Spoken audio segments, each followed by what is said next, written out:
2015, and every OEM has pretty much figured out a design language that works for them and makes their products easy to identify. Starting with the LG G3, LG basically took the existing design of the G2, listened to their consumers, and pretty much improved upon it in every single way. It's still made of polycarbonate, but instead of a glossy back, you now have a back that's been treated with a faux brushed metal look that not only looks really good, but it doesn't attract fingerprints, and the curve along the back makes it sit very nicely in the hand. The back is also removable, giving you access to the micro SD and the swappable battery. The buttons are still located on the back below the camera optics, but they've been drastically improved. They're very clicky and easy to find, and they no longer protrude out of the back, so you don't have to worry about any accidental presses. The learning curve also isn't as steep as you might think, and it takes only a matter of minutes to get used to it. Now, looking at the HTC One M8, HTC has also taken their existing design from the M7 last year and made a lot of improvements.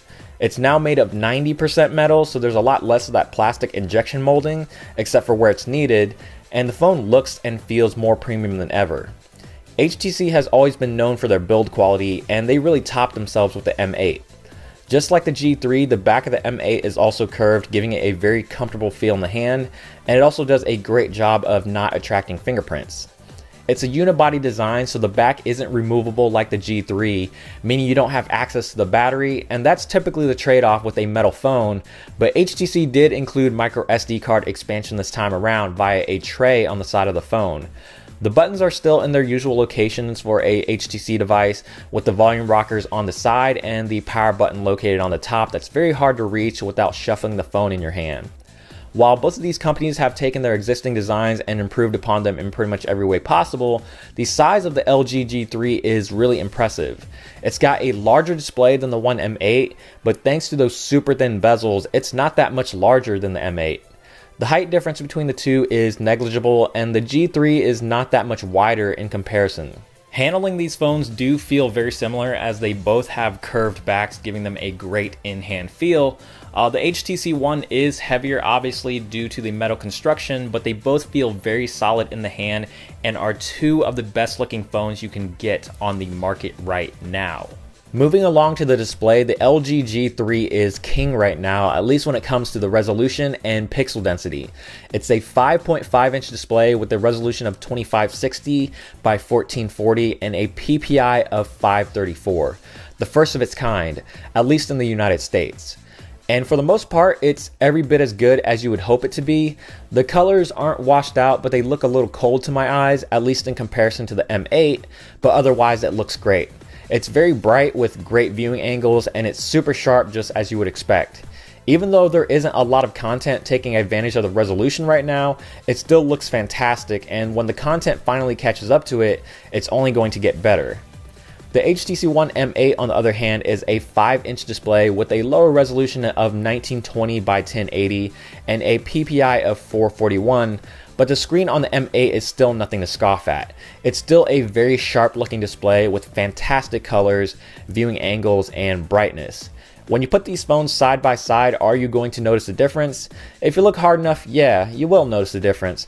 But like I mentioned earlier, until the content from developers, videos, and games catches up to the resolution, you're not going to be missing out on much, and at the end of the day, both of these displays are beautiful to look at.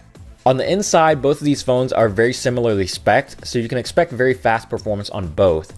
They're both packing a Snapdragon 801 chip, the Adreno 330 GPU, and 2 gigs of RAM with 32 gigs of internal storage on the One M8, while the LG G3 will come with 2 gigs of RAM on the 16GB model and 3 gigs of RAM on the 32GB model. Both of these phones just absolutely fly. Even with their respective skins on top of Android, you're not going to experience any sort of slowdown that would be detrimental to your overall experience.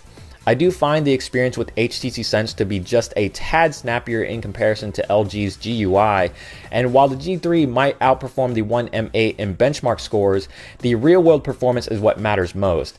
And at the end of the day, both of these phones are blazing fast, and you can't go wrong with either one. When it comes to the rest of the hardware, they share some things in common, but there's probably a lot more differences than similarities, and depending on who you are, some might outweigh the others. Both include micro SD card slots if you absolutely have to have expandable storage, with the G3s placed underneath the battery cover, while the One M8s, like I mentioned earlier, sits in a tray on the right side. There's also an IR blaster on both if you like using your phone as a TV remote. The larger 3000 mAh battery on the G3 is removable, whereas the smaller 2600 mAh battery on the M8 is completely sealed in. One of the biggest differences that you're going to notice on these two phones is in the sound quality of the speakers. Obviously, HTC is still the one to beat when it comes to their front-facing boom sound speakers, and while the back-facing single speaker on the LG G3 sounds pretty good for what it is, it certainly isn't going to give the front-firing speakers on the M8 a run for its money.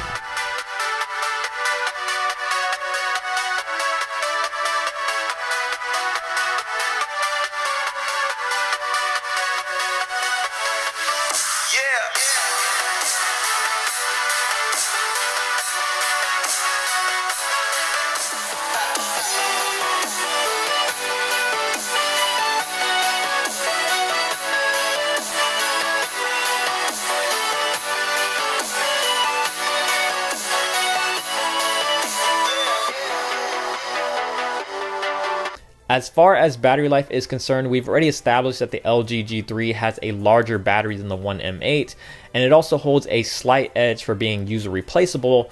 But when purely talking about battery life performance, I've actually found the battery life between the G3 and One M8 to be very comparable to one another, and that's kind of impressive on the G3's part, especially considering it has to power a larger, more higher resolution display. But I've managed to make it through a full day just fine on both, and as long as I'm able to make it through a full day and do whatever it is that I need to get done, I am perfectly fine with that.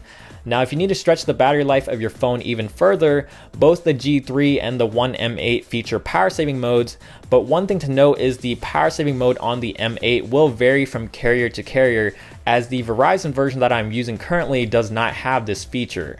Taking a look at the camera on both, we're looking at two very different approaches.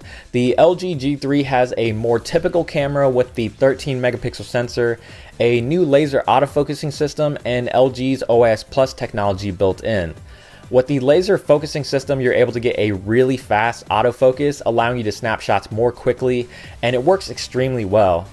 OIS Plus is also great, combining both software and hardware stabilization to help you take great looking shots whether you have steady hands or not. Taking pictures with the G3 also couldn't be more simplistic because the camera pretty much does all of the work. There's a few shooting modes built in, but other than that, you're not going to find any manual controls like ISO or exposure value, allowing you to focus more on taking photos versus fumbling around with camera settings. Now, with the HTC One M8, HTC is choosing to stay out of the megapixel race once again and sticking with their 4 ultra pixel camera. This time around, there's a secondary camera built in for capturing depth information, but OIS has unfortunately been omitted because of this.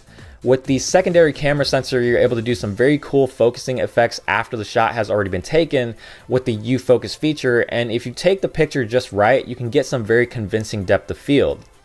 The camera UI on the One M8 is also pretty simple and straightforward as well, but you do get a lot more granular controls that you don't get on the G3. If you're looking purely at resolution, the G3 wins hands down with its 13 megapixel sensor. You're going to get much sharper and more detailed looking photos, and you'll also be able to zoom and crop, which can't be said about the 4 ultra pixel lens on the M8. Now, megapixels or ultra pixels in the M8's case aren't everything when it comes to picture quality, but when comparing photos of the G3 to the M8 side by side, the photos on the G3 just look better in pretty much every way. Besides being sharper and more detailed, colors look a lot more vibrant, dynamic range is also better, and I prefer the HDR mode on the G3 as I find the HDR mode on the HTC One M8 to be slightly over aggressive with the processing. Low light photography seems about the same on both. I didn't think either camera outshined the other. If anything, the M8 is slightly more noisy, but other than that, they don't seem to perform too differently from each other in low light. If all you ever do is upload photos to social media, both of these phones are more than capable of that. But if you're looking to do some more serious smartphone photography, the LG G3 is the better camera overall. Even if you don't have as much control over the camera settings, the fully automatic mode does a great job. On the software level, both the G3 and One M8 are running on the Android 4.4.2 KitKat with their respective skins on top of Android. The LG G3 is running LG's GUI, and they have made a lot of improvements to it over the course of the last couple years. It's a lot flatter and cleaner looking now with a more toned down color scheme, but there still seems to be just as many features as ever. You still get LG's quick slide apps, but now that they can easily be hidden, I basically forgot that that feature is even there. And LG's dual window feature is also here as well if you want to do some true multitasking. Some of the more useful features include the resizable keyboard, the customizable navigation bar, and LG's now pretty popular knock on and knock code. With the One M8, we're looking at HTC's Sense 6 software, and this is probably their best version of Sense yet. They've really listened to feedback, and not only does it look good, but it's not cluttered with a bunch of gimmicky features. All of the staple features that you come to expect from Sense are all still here, like Zoe's, video highlights, and blink feed that sits one swipe away from your main home screen. My favorite part about Sense 6 is the new motion gestures, not only because they help with the handling of the One M8, allowing you to avoid the power button altogether, but you can quickly access features like blink feed, voice dialing, and the camera all without having to wake up your phone first. While LG has made some really great strides with the GUI, the Sense 6 software is just a lot cleaner and simple in comparison. If you don't mind a very heavy feature set, you'll like the GUI, but if you want something that adds to the Android experience and isn't quite as in your face, Sense 6 is the way to go, and for me personally, Sense 6 has always been one of the better Android skins out there. The HTC One M8 is already available on every carrier for $200 on a 2-year contract, with the exception of T-Mobile, obviously, because they don't do contracts anymore, but you do have the option to finance the cost of the phone. And the LG G3 is slowly making its way to carriers as we speak, and you can expect it to cost about the same as any other high-end flagship, whether it's on a contract or unlocked, and it's probably going to be about $700 if you decide to go the unlocked route. But there you have it for the LG G3 versus the HTC One M8. At the end of the day, these are both fantastic phones, and you can't really go wrong with either one, as both companies basically took their existing flagships from last year and improved upon them. What it's really going to come down to is what's more important to you. Do you want one of the first phones with a 2K display, a laser autofocusing system, and a swappable battery? Or would you rather have the beautiful metal design of the HTC One, the dual camera, and the best speakers you can find on a smartphone right now with HTC's Boom Sound speakers? The choice is ultimately yours.